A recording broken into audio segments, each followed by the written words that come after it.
Welcome to Finding Zen with Michael Pottern, where everyday moments become sacred. I'm your host, Michael Pottern.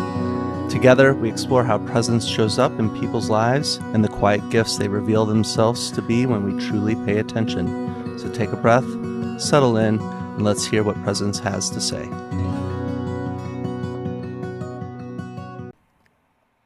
Hello there, I'm BuNan Brown, and I'm excited for you to join me on this journey with Michael Pottern, exploring all things relational, heart-centered, neurobiology, attachment-focused, as we just dive into this conversation about what it's like to be, centered in our hearts as we move through this chaotic world and what we need in order to understand and enact these remedies for, a world that's just gone a little mad these days. So glad to be with you and glad to go on this journey with you. Hello, everybody. Welcome to Finding Zen. Today, I have a dear friend, BuNan Brown. He is a reverend, he is a coach, a therapist, and also a tea aficionado. We're going to dive into some really beautiful conversation around nervous system, connection, and really the resilience that's needed in today's world. How about we just start with the breath? And let's see what presence has to say. Yeah, excited to be here. Yeah, thank you, BuNan. So how about we just start with a little bit of an overview on you? Just give a little bit of a background and where you're at today. These days, like the two main things I have going on in my world are being a somatic attachment coach and teaching tea ceremony and the art of holding space through that form through something called the Heart of Tea, which is bringing people into the space of their heart to be able to connect with others and build community. And the attachment piece, I've been working with that since about 2018.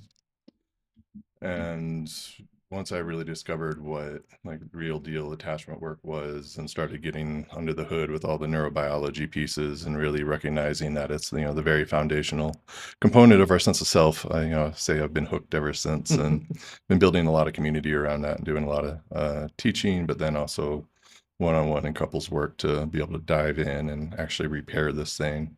Like it's like what most people, if they've heard of attachment, they've like read the book Attached, which isn't a very deep resource at this point in time. And it's come a long way since something like that was released. And it's really this deep like practice of being able to tune into our nervous systems at the pre-conscious, preconceptual level and learning how to relate through that and seeing how this pattern in us that our parents will say gifted us like plays itself out in all of our relationships through life, and not just the intimate personal ones but all of the relationships. So money, food, sex, power, coworkers, getting our needs met, exploring in the world, all of that. And so that's what I've been up to for the last let's say number of years, and it's been beautiful to watch the ripples from that practice just spread into the world. Yeah, it really has been wonderful to both be able to practice with you and to experience some of your coaching, as well Hmm. as I think seeing what that can do for people that really just don't have that context of what's going on underneath. Though I'm feeling these feelings, sometimes I don't know where it's coming from. And attachment theory really does give such a lens into what's going on. So let's just start with, I think, what happens when we're in connection from the neuroscience side. Yeah, from the let's say from the say light neuroscience side of it, connection's really a say a right brain phenomena. It's not something we think about, but something we feel. And so, we feel connected. Like, how often do you hear people say, like, "I think I'm connected to this person"? It's like, no, like I feel you here, because our right brain is where we do all of the it's like all the emotional, all the implicit, all the sensorial components, being able to drop out of our head into our body and cohere with somebody, particularly on the, we'll say, the state of the in the state of the heart field, is incredibly powerful. And it becomes like when we actively learn how to do it and like drop into the body, feel our hearts, open our belly up, and like kind of reach over and be able to feel somebody in the space with us and start to feel that safety piece. Then we can start to Mm. attune and we can start to do all these co-regulation pieces that we're really designed to do. And like one of the like my favorite frameworks for working with that is like polyvagal theory. And so being able to like kind of switch over and feel our autonomic nervous system. Most people are familiar with the fight, flight, and freeze component of it, Hmm. but it's actually safety, fight, flight, and freeze. And so if we can learn to feel and attune into safety and start to cultivate that and be able to like feel into our systems itself and like relax more and more and more and just be open, and we can hang out in that like deep co-regulated interpenetrating field that's available all the time. But once we start to get worked up, we miss it. Once we get activated, we're just not tuned into that part of our experience, and Hmm. we miss all these cues of safety and connection that are available and like where we're really supposed to hang out. Yeah. And it's pretty important. And so like a lot of the folks that I've worked with and a lot of the stuff that I see out there is, people might not have ever really learned what real safety is. Because we get attuned to the environments that we have growing up.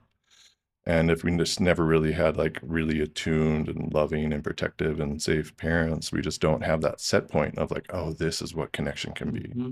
This is how I like feel safe with somebody else, and this is how I feel safe in my environment. And so people can live their whole lives without knowing what that actual like felt sense of safety is, of being able to drop down from the head, drop out of the sympathetic nervous system, and just down into like deep relaxation in the body to where we can either sit in a room alone and like feel really safe, or we can be out interacting in the world and be like attuned to what's going on inside of us and come back into this just this is Yeah. like dropped in space of like, that everything's fundamentally okay, even if the world's being a little, let's say, a little crazy right now. That's the truth. Yeah.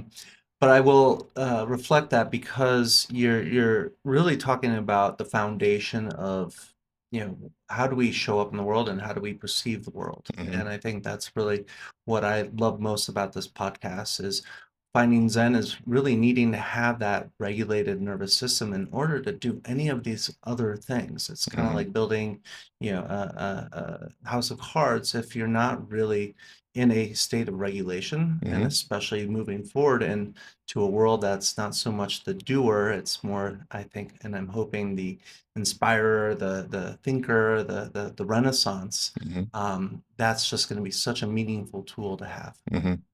Yeah, our ability to be aware of the states that we're in, and as we say, like kind of tone down the states of activation so that we can be in a state where we can do all of this like creative exploration and like move into the world in a way that creates meaning for ourselves and the people that we're connected with is like that basis of that is nervous system regulation, because if we're activated, our ability to be creative and to see awe and joy is either greatly diminished or not available.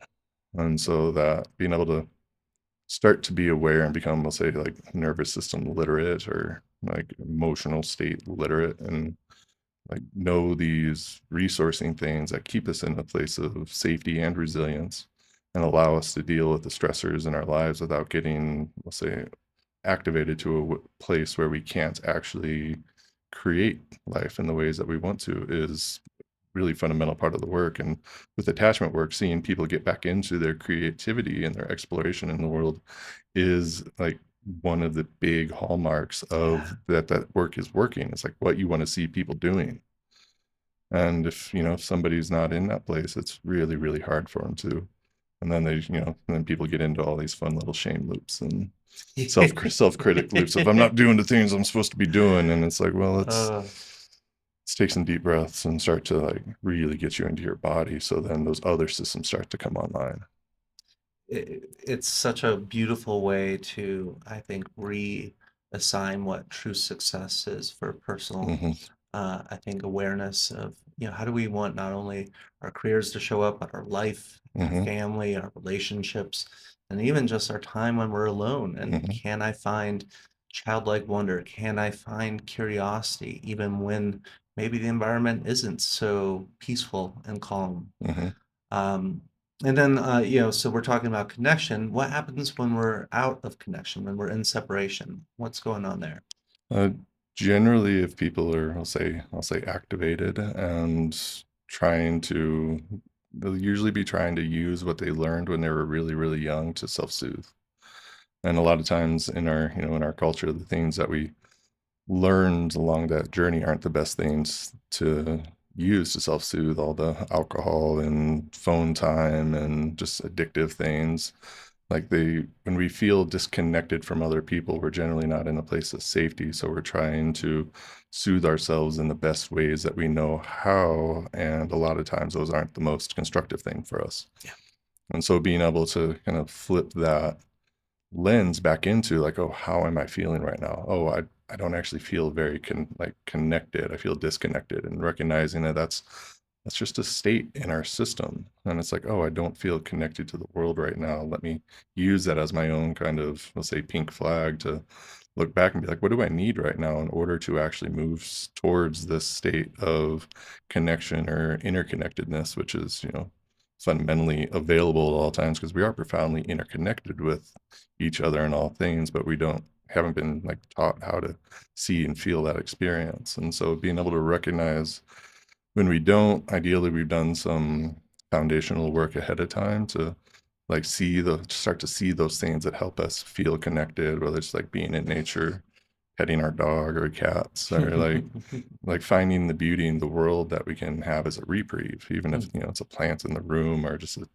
textured blanket that feels really good to us. So it's like, okay, here it is. This is the avenue towards well-being or safety for me. And so being able to like start to see those cues, know what they are a little bit ahead of time, and not continue to try to soothe ourselves in ways that may or may not work Hmm. very well, and that don't actually move us towards what we want to do or the way we want to live our life. Hmm. If we feel disconnected, like watching the 6-3 run of the seasons of Friends can like help placate for a little bit, but it doesn't actually help us like make friends. And so like that recognizing like, oh, like I feel like isolated or alone, like what is it that I can do to reach out and start making connections in this world, whether if we're stuck in our homes like we were many years Yeah. ago. It's like, how do I find people I can connect with and share with and just like co-regulate with? And like, how do I even do that can be a question that we have to ask before it's even like, okay, I'm going to go do that thing. Hmm. And so there's that piece of, if I feel separated or like just cut off from people, and you can be in a room full of people and like feel by yourself, and just recognize, and it's like, oh, like part of me wants to feel connected. I don't right now. Let me come back to myself. Let me come back to my center. Like breathe in, feel my heart, Hmm. feel my belly, feel my legs and feet, and come back, and then move back and see like what's available and where is it, and how do I, start to create those connections that are actually really nourishing for me. Yeah. And I want to double click, you used the term pink flag, and Hmm. I felt that was unique. I hadn't heard that before, and just because I'm assuming you don't really want to wait till you get the red flag. Yeah, I yeah. think that's, also what we're pointing to is how do we get proactive versus reactive. Hmm. And I think knowing where you're on the map, as you Hmm. were pointing to, that to me, where am I right now? Like, am I feeling activated, and Hmm. where am I feeling that in the body? Yeah. What's maybe underneath it versus what I'm thinking maybe I'm reacting to? Hmm. And once I can get curious that way, one, I feel then you're able just to move into what the outcome is that you want Hmm. versus trying to make right or wrong of things. Yeah, and that's, let's say, instead of like using the word red flag, where there's so many associations of like, oh, that's a bad thing or that's wrong. It's like, oh, can we pay attention to it a little bit earlier? Hmm. Can we, because like in the states of activation, we'll say there's so many different layers before we like just red flag or like red line, to where it's like we're completely dysregulated. There's little markers along the way, and we have to be able to see those. We have to be able to see this, like, ooh, like I'm hanging out with my beloved, and I feel a little separate from her right now. What's actually going on in here versus like, I'm 3 blocks away and upset. Yeah, It's like, there was something going on in here that I was withholding or something like that. And yeah.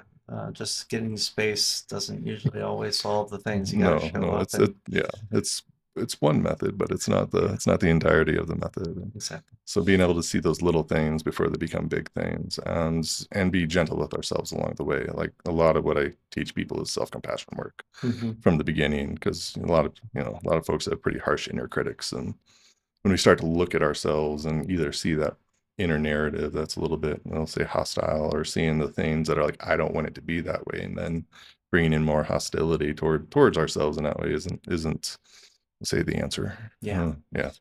And we'll move into, I think, now kind of more the relational side. I think that Hmm. was kind of percolating a little bit, and I really double clicking again on that pink flag when somebody maybe says, "Hey, I'm at a pink flag moment." Hmm. What I like about that is that then I don't feel from my kind of programming, Hmm. I'm going to react as like, oh, I did something wrong. Hmm. And then I go into a reaction and then I start scanning things versus like just hearing somebody that you care for say, Yep. hey, I'm a little bit dysregulated and I'd like Hmm. to come back. Hmm. And that's such a beautiful invitation. But what's going on with partnership? Is it, these two egos kind of coming and together and trying to figure each other out? I know you've said the term ego as somatic contraction. Hmm. Let's explore that. Yeah, and I mean that piece of somebody being able to bring their activation to us and us not getting activated in response, because we can quite literally, like in that interpersonal field, we can feel other people's activations inside of them, and most people are going to, if they feel their partner is activated, they're going to start to get activated themselves, because you can actually feel it. Like if you really start to pay attention and slow down and really get embodied, you can be attuned to people in a way where you can like really feel their states of activation or states of openness and all sorts of fun interconnected stuff in there. And that ability to kind of stay heart centered, stay resilient, stay present when somebody brings something, and actually lean in and be like, oh, what do you need right now so that we can work this through, is a really important part of, let's say, conflict repair, rupture repair, couples work. Hmm. Yeah. And recognizing that somebody can, somebody that's close to us can bring something about the connection, but it might not fully be about what we did or what's going on with us or between them. It just like pings something inside of them that's reaching out to be held and supported and healed. And so there's a whole bunch of like nuance inside of that of like, okay, how do I feel that they brought something to me? Okay, let me show up and lean in and see what's actually going on here. Like, didn't was there something I did, or is it just something that's Hmm. coming up in your system? Because being, let's say, accountable for something that a rupture we created, it's a different kind of repair than like, oh, this thing that we just did reminds you of something that happened when you were like 3 years old or 7 years old, and that's up right now, and that's what's activating you. And being able to like see those different distinctions and make like kind of apply a different remedy is a huge piece of like healing, say, attachment trauma in relationship with somebody. And so being able to recognize like, okay, somebody brought something to ping me, knock me back a little bit. Let me just like take a second to re-regulate and come back into my heart with curiosity, and then we can actually start to unpack this stuff. Like those are the directions that we want to be able to move into, and those are all skills that we have to be able to like learn and pick up. And if we don't have that original capacity to look at ourselves and like see the like, oh, they brought something in, like I can feel it, and instead of going on the ride of getting more and more anxious, it's like, oh yeah, you're like dysregulated, you're activated right now, I can feel that. It's not comfortable for either of us, but I'm here with you. And so let's like, let's do the things that we need to do in order to come back into connection and work through the emotional like baggage of a lifetime. Yeah. When we're going for like real deep intimacy, that's the kind of work that we do. So I hear you kind of saying conflict as a spiritual practice. Yeah, if you want real openness, you're gonna hit all of those things in each other, and those, let's say, going back to that ego contraction piece, like, we say ego, we can say sense of self, it can go on for an hour around the like how our sense of self is actually created. There's not actually one in there. There's all these pieces that come online through developmental stages trying to get needs met. Yeah. And most of our ability to meet our needs comes from when we're really, really young. And so being able to feel those contractions, particularly in the soma, like in our body, like what contracts, what's opens, and being able to feel that and like kind of open it when it tries to contract so we can lean into what it's holding underneath there. Like, traumas, like so many of them are like incompleted emotional processes that get kind of frozen in the body. And we pile a whole bunch of those on and, we call it stress because we're carrying around this baggage inside of us. And when we go into like deep intimacy, we're going to bump up against all of those things, all of those boundaries of the ego or the sense of self. And it's in that being able to meet in those boundaries or those edges of it that we can help it relax, contract, and go to openness so that we can really be like have real intimacy with somebody because that pathway of relationship is spiritual crucible. It's Mhm. going to bring all of that stuff up, and having the skills to be able to work with it and recognize it's like, yeah, there's a thing here, and like I'm with you in this so that we can like really release this burden that you've been carrying, and that gets can get in the way of actually getting our needs met or connecting with somebody because if we're not aware of it, it's generally a boundary or an activation or a interesting personality quirk that we picked up to try to keep ourselves safe or to try to please people or that kind of stuff. I really appreciate it. I mean, the thing I like about it is that because of your softness and the way that you approach it, it's allowed me to see these things as like that 1% a day. Like, how Hmm. can I see that as like, oh wow, now I can actually handle and really communicate that much stronger Hmm. after all these, times of just actually in connection, Hmm. finding that correction of the regulation. Yeah. And I feel that we're going to find more and more ways. I mean, that's one thing I think I'll share with the Zen Den that we Hmm. actually do is, the light, the sound, the vibration. It can actually be very like, whoa, this is a lot, and the ability for the subconscious to kind of like figure it out on itself and not just Hmm. be told what to do. Yeah. The empowerment that it happens from there, Hmm. and then like, oh, I got this, and that shows up in so many other ways. So I love how you started the conversation today with, that attachment does affect all these other things that you probably wouldn't think. Hmm. So I'm glad that we're touching on these. Now we'll kind of go circle then more out. We'll go into more community, Sangha. Hmm. What is Sangha, and what is community in Sangha? Like, how does that actually support our nervous systems and as well as just our liveliness? Hmm. Yeah, I will say the technical definition of Sangha, community of spiritual practitioners that are there together and working with each other on these things. And then a broader term for that in this day and age, because most of us aren't monastics in the world, we've chosen the householder lifestyle, if you will, at least for now. The community of our, like, let's say, deep spiritual friends that we lean into and are able to like do this kind of work with, like, we have hundreds of thousands of years of being in village and being in tribe, and we've been doing this great science experiment for the last couple hundred years of what does it look like in an individualistic society.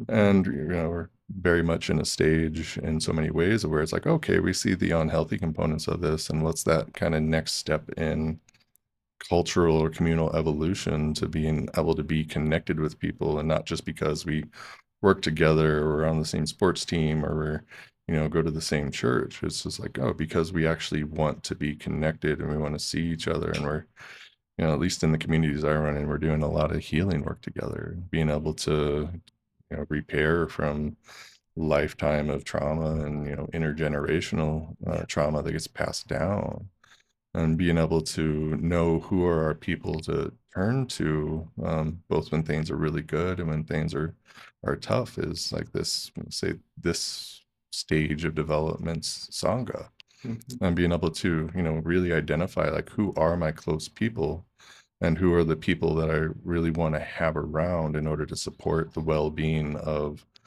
my nervous system and theirs, and who's willing to lean in and do that kind of work with me is something that we get to cultivate and like ideally like explicitly acknowledge and be like, hey, we're doing this together and I really like doing this with you. And both, can we do all this like this healing work and workshops, but then can we, can we go have tea in a park together? Can we go play frisbee? Let's go on the hike. Like, how do we actually do life together is a component of that, because we're not really designed to do like single family households and all of that. Like a securely attached child's supposed to be like in the extended family and have all these different adults there. It's not just mother and father. It's like all the aunties and uncles and grandparents. So that whenever ideally, whenever a child has a need, they just put their arms up in the air and somebody's there to pick them up and see Mhm. what it is they need in order to like help develop this sense of self and the nervous system resilience and this little being. And we've been missing that in many ways for a lot of folks out there. Yeah, that was most apparent as you pointed to the pandemic and what separation looked like for so many people and Hmm. how affected people realize that they were by that separation. And I Hmm. think it's an interesting shaking of the snow globe that we can actually reposition the pre-pandemic world and life and community, but then understand how do I make it stronger? How do I make it so that I really do have a safety net and I have a little bit more sense of both trust and myself because I have such amazing people that also help me kind of explore myself. Hmm. Yeah. So, being able to identify where our close people and like what's our network of reach that we have with the people that are in our lives right now, and just recognizing like who are our besties, who are just, like good friends but they're a little bit more in acquaintance territory, and kind of nurturing those relationships. Like that's something that we actively have to do, because like most of us, we were in ready-made communities growing up, but just like school and Hmm. college, whatever all those things were, and then we get into our 20s and into our 30s, and it's like, oh, where'd all these people go?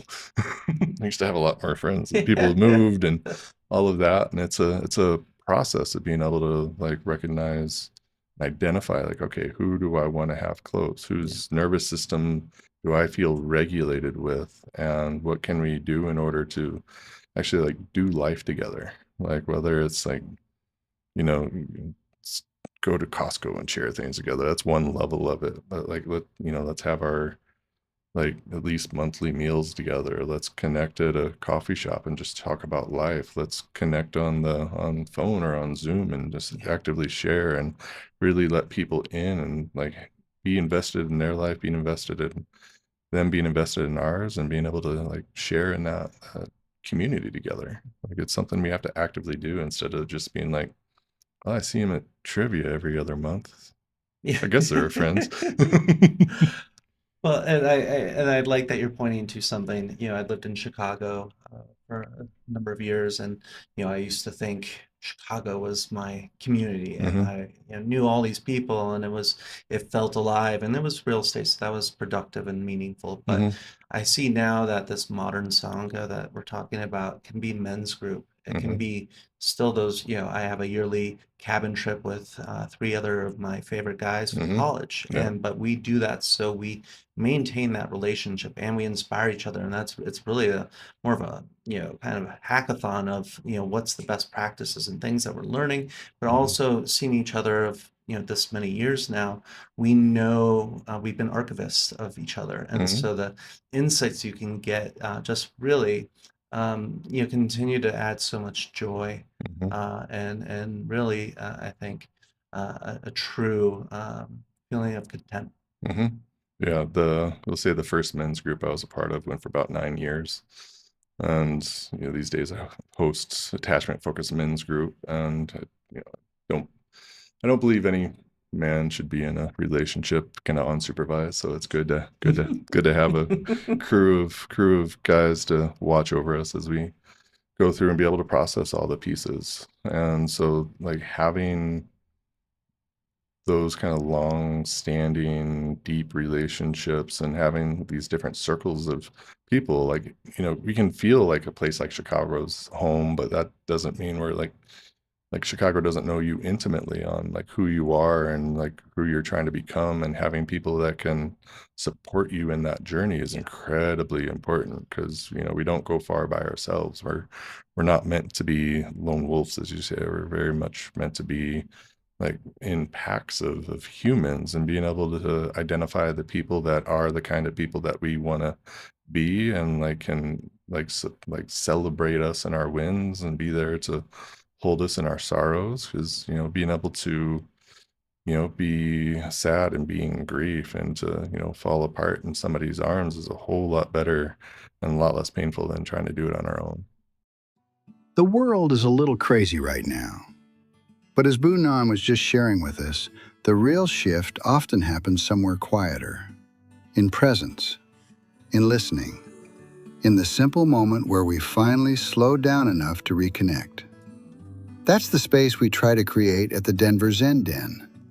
And when you want that same kind of support at home, Mindwave Technologies brings that experience into your daily routine. Because sometimes the most powerful thing you can do is slow down long enough to feel the moment you're already in. All right, let's return to the conversation with BuNan. Let's explore grief, Hmm. as you just touched on, because I think that's then the next kind of thing is, we have, these connections and these relationships, and then Hmm. those change. I like to think of them as seasons sometimes. Hmm. What's going on with grief? Well, I've got a bit of a background in Buddhism, Yes, and I you do. always come back to the first noble truth of like old age, sickness, and death, and are inevitable. And being able to kind of have our eyes open and like really like see that, and be able to lean into that, know that it's like, yeah, life's gonna hurt sometimes. Like the pain is inevitable, the suffering is optional. And so being able to both like when we go through like our own impacts in lives, or our like dear ones or family members, whenever they're going through their transitions in whichever way, like we want to both be with all the sadness and grief that comes up inside of us, because as I like to say, grief is a really powerful drug. And if we don't look at it, and we're not actually with it and feeling the denial, the anger, the sadness, like just all the emotions that come through, they stay in our systems and they come out sideways. And so having people that can just be there with us when our heart's breaking or when something's really hurting, and just like pat our head and tell us we're pretty, whatever needs to happen there is critical. Especially for a lot of us grew up in families, like I grew up in a family where sadness and grief just weren't on the table. And as I've been doing my own work, like having people that can hold me in that, because part of my system is just like not geared to like sitting there crying on my own when I feel sadness. It's like need somebody else there to hold me, because I'm so used to holding myself in that way. Hmm. And it's much more accessible, it's much more available. And they've done all these studies on like people getting dental work's one of them, of when they're getting dental work and just on their own, like it's like a level 8 or 9 amount of pain or discomfort, and just holding the hand of somebody that they love drops that down to a 2. Hmm. And so we're really designed to do this stuff with other people. And so whether it's like grief rituals, or like being able to be witnessed and just heard about like what it is that this person, place, or thing like meant to you and how it's impacting you, and be able to feel that and let it go through, and let all the different waves of emotions come through. Like I do a lot of anger work with people, and it's pretty like reliable that whenever there's a wave of anger that comes through, like guess what's on the other side? It's grief. It's grief and sadness. And go from like really holding somebody in their anger and like receiving that, to very much holding them while they cry, and you just keep oscillating through that kind of stuff. And being able to be in the grief, let's say grief ritual or grief work with somebody, and like following those things back down to the care that's underneath, because we were never upset about something we didn't care about.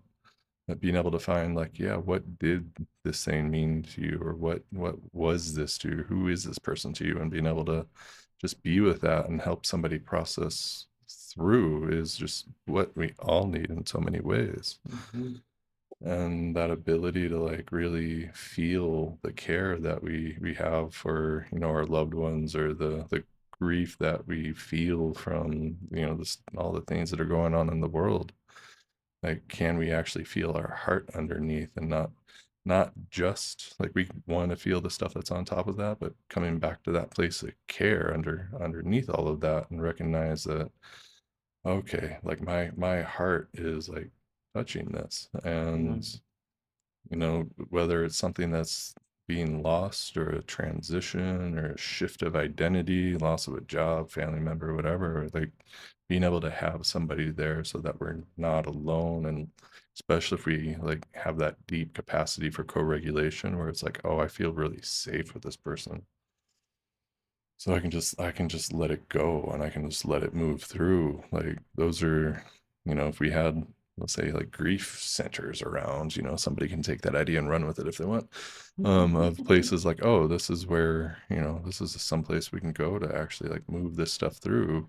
Because, people, I've seen families where like somebody passed, and at the funeral, like people try to put on this brave face and be like, no, it's okay, we've got this together. And it's just like, no, let's grieve. Let's let the sadness come out. Let's like, yeah, I love this person dearly, and they're lost in, like, let's say, at least this form in so many ways. And here's my care and my love for them. Being able to just kind of move that through and let it be expressed, let it be held, let it be healed is really necessary part of being able to just feel everything that we have here. Yeah.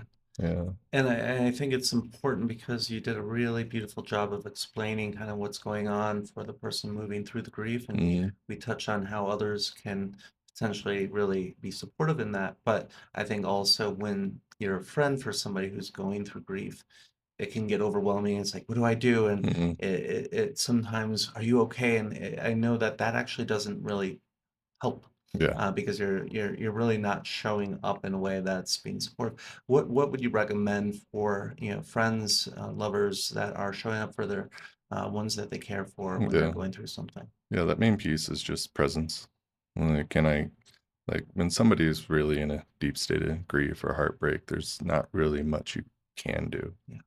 Like, they have to feel it and go through it, and just, let it, say, recommend whatever way it's going to, and let that be okay. But being able to be present, get the tissues, and, make sure the basics are taken care of like, Yeah. you haven't eaten in a few days. Let me like put Yeah. some food in you, wrap you up like a burrito, give you some Kleenex, and just going to sit here and be with you. It's like just going back to that thing of just holding somebody's hand while they're, getting dental work done. Yeah. Like it's that, let's say, little bit can be very, very powerful, of just knowing somebody's there, Mhm. knowing we're not alone, and there's somebody I can reach out to when I need to, is incredibly important. And so that thing of recognizing, like, oh,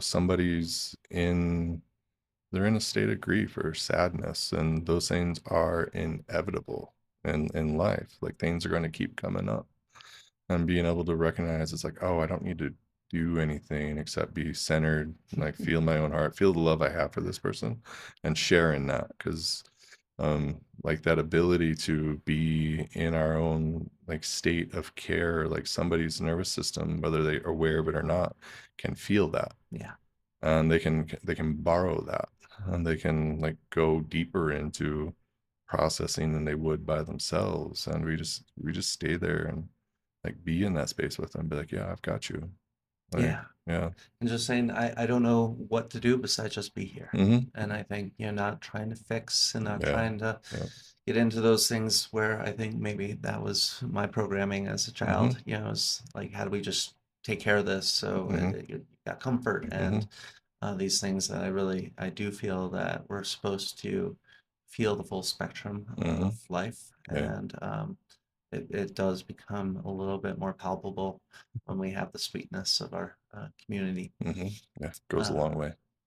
we'll now enter into kind of, I think, something that we have so many baby boomers getting towards end of life, death and Mhm, connection. mhm. Is death really just a fear of solitude? Mhm. I'm just curious, what is our preoccupation with death, and how can we become more attuned to both our own mortality as well as that of others? Yeah, in the West, we don't, let's say modernity, we don't have a lot of great death work that's been given to us, or you just kind of say, lights are out and maybe you go to heaven or hell, or maybe that's it. And that's, you know, get right with your maker. That's kind of the instruction. But, in Buddhist practice, like so much of it is actually looking towards that moment of transition. It's not held as like, all of a sudden you go in, lights are out and that's it. But it's transition in states of consciousness and being able to kind of look towards that and recognize that, if as we're aging, as our parents age, like the roles and identities start to shift. And there's so many boomers these days that are, say, in going through Alzheimer's or dementia, and things are being lost in their identity and awareness, and a lot of that's not something you can fix. And so being able to be just present and holding the let's say the boundaries or the container for those individuals as they're going through that, and being able to kind of give the best end of life care for those that haven't, like, let's say, deeply looked at that, versus like really being able to look at the way that we approach and orient ourselves towards life, and being able to remove all those contractions or constrictions that keep us from, let's say, being open. There's, endless stories of people at the end of their life are like scared to go, and all these things are kind of holding them back. And if you've done the excavation work ahead of time to get rid of that, it's not in the way. And you can very much kind of eyes open, heart open, go into those Mhm. kinds of transitions, and recognizing that it's not a final piece, but it's, just a natural part of the human experience. And how do we do that with, having said all the things we need to say, and being able to be present with it and not be upset for the person, but like just really be present with them, Mhm. as they're going on a, let's say, a journey that only they can go on in that moment, and being able to release the, let's say, if you go in really deep, release all of the self states, because they're going to get released, whether you want them to or not. And like different systems start shutting down in different ways, and being able to watch that and just let go so that you're not fighting it is, I'll say, a deep component of, say, Tibetan practice. Mm. And so us being able to do that, but also just being able to be present and soothing and reassuring for our loved ones as they go through that. And it's also like a really important component that I've seen be hard for people, of, when children have to start becoming caregivers for the adults or for their parents.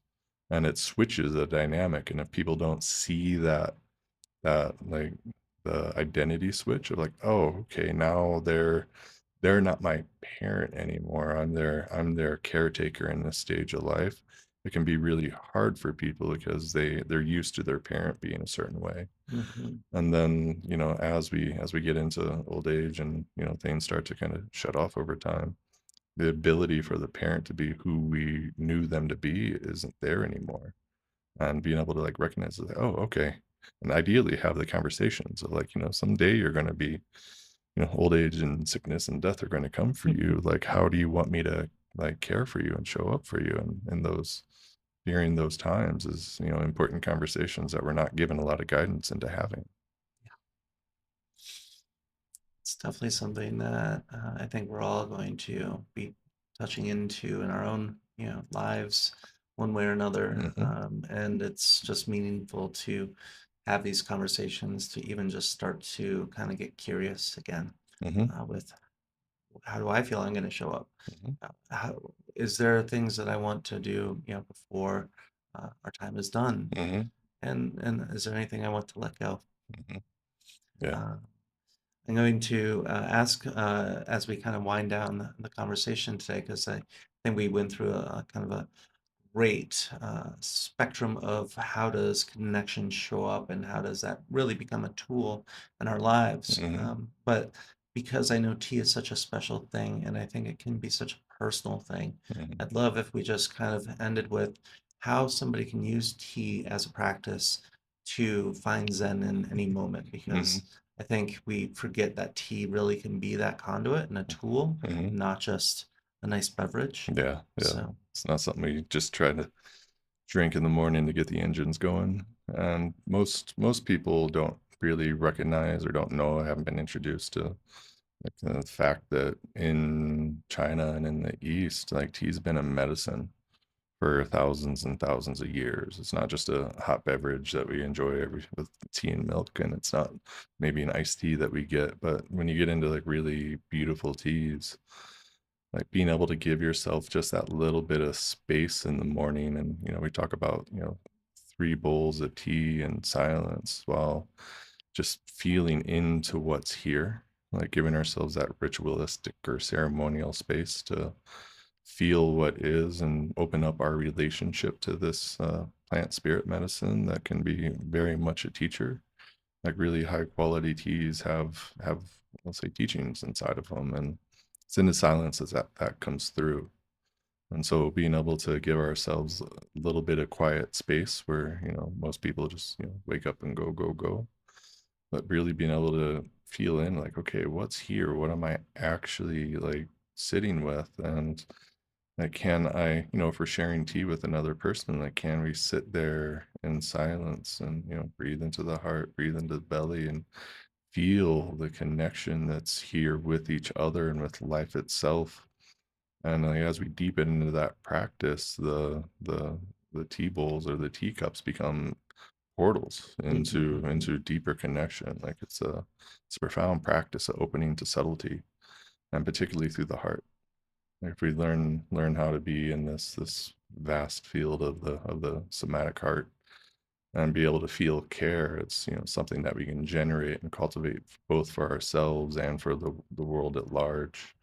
And so being able to slow down with tea and enter into it's called like the four immeasurable practice in Buddhist practice, which is all the heart opening practices, which is all Mm. loving kindness and compassion and sympathetic joy and equanimity, like really being able to drop into that and cultivate that for ourselves, and having that be the locus of our awareness as we move through the world. Like those 3 bowls of tea in the morning can be the foundation for how we like center ourselves for movement into the world. And any difficult conversation I have in my like personal lives with beloveds or whoever, I really prefer to do it over tea because it's such a good helper for that conversation. Great relationship hack there. I love it. And yeah, and I just I agree. It's such a tool to go Mhm. inward, to excavate and find out what's going on, and also just to find a little bit of joy and bliss. Mhm. Those are things that I'm a big fan of. Yeah, yeah, they're pretty helpful. Yeah. Thank you so much for your time today. Mhm. We will have his information in the show notes if you're looking for any kind of somatic coaching, or if you're ever in Boulder, Colorado. He does have some amazing tea gatherings. But for now, thank you, everybody. My invitation is to move a little slower, listen a little deeper, and find the Zen in every day. Thank you for being here today. If our conversation opened something new for you, a little presence, a little wonder, share it with someone who might need it. Until next time, move a little slower, listen a little deeper, and keep finding the Zen in your own life.